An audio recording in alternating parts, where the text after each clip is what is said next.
So you guys are obviously coming off your probably one of your better performances this season. I guess just kind of looking back at the film, what did you guys notice that you did really well against A&M, and then what are some of the primary focuses for you guys heading into Alabama this weekend? Yeah, this is one of our better outgoings as a defense as a whole in man coverage. The D linemen they got after the quarterback showed some pressure.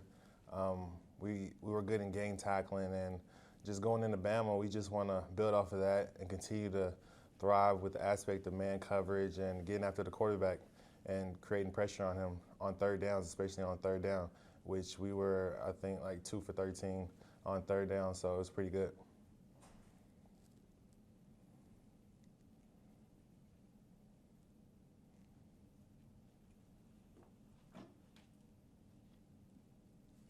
Hey Jabril, this is Brian just from LSU Tiger TV. Like Glenn said, y'all had one of y'all best defensive performances. So y'all going up against a really good offense in Alabama. Do y'all like give y'all some kind of motivation to keep up that momentum for this coming weekend against Bama? Right. It's Bama week. Everybody knows what this means. Even if you're not part of LSU, even outside, everybody knows that this game right here, this is a rivalry, and just us going in, we just have to stay focused because nobody outside of LSU believes in us except for us. So just this week, we're honing in on our techniques and just trying to build off of what we did against Texas A&M as a defense and trying to come together as one on the offensive side and special teams. Hey, Jabril, Jacques Doucet from WAFB TV here in Baton Rouge. Kind of piggybacking off of that, the point spread, for whatever it's worth, is what it is. Bama's viewed as a juggernaut, the favorite to win the national championship. You guys have had your struggles. How does this team view this? Is this going to be a chance to shock the world, prove that LSU is LSU? I mean, how do you look at this opportunity? Yes, this is something. This is basically for us.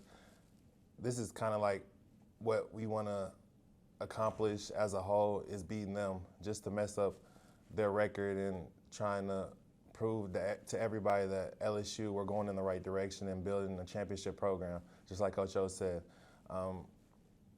Just going in this week, we know there are a lot of things that have to go into play when playing against Bama, but just going in trying to be 1-0 this week is something that we're focusing in on.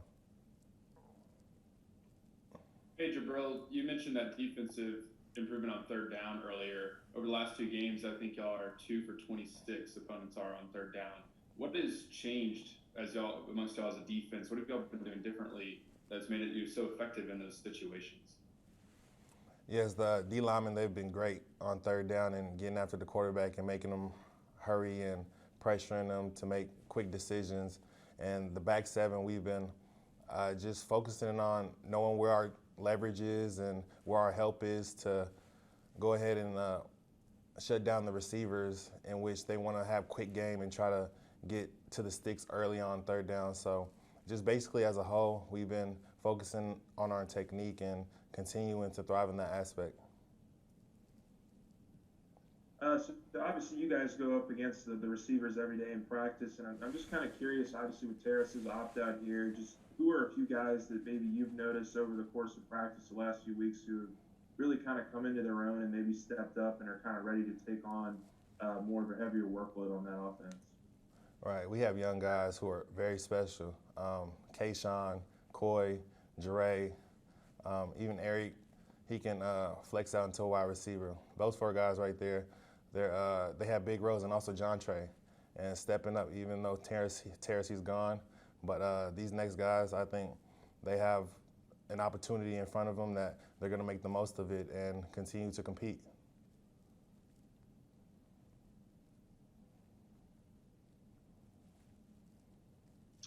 Jabril, Coach O yesterday talked about perhaps the biggest challenge for you guys is their play action pass and them taking those deep shots down the field. As a linebacker, what are the challenges for you in terms of Najee Harris, who's obviously an outstanding running back, being able to stop him in the run game, and then also, the play action pass and going deep?